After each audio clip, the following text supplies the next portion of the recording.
Kasi nga, first time ko sa skills, yun, dispense na ice cream, inventory, lahat. Bago kasi sa akin, natutunan ko lahat kung ano yung mga tinuro sa amin ng trainer namin, ni na mama, ni sir. Sa values ko naman.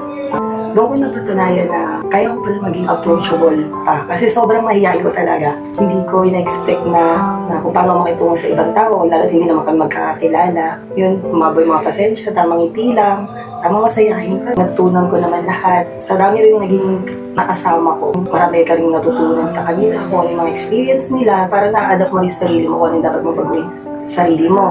Kumbaga, kung may mali man or sa ugali ko, ano ba ang sinasabi nila?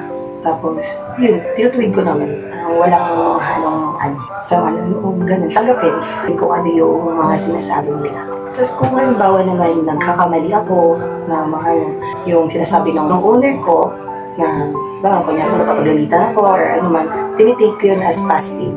Kumbaga, kung ito yung mali, dapat tutuwid ko yun. Yun yung hindi ko gagamitan ng sama yung loob ko, parang yun, kasi napagalitan ako, hindi. Gagawin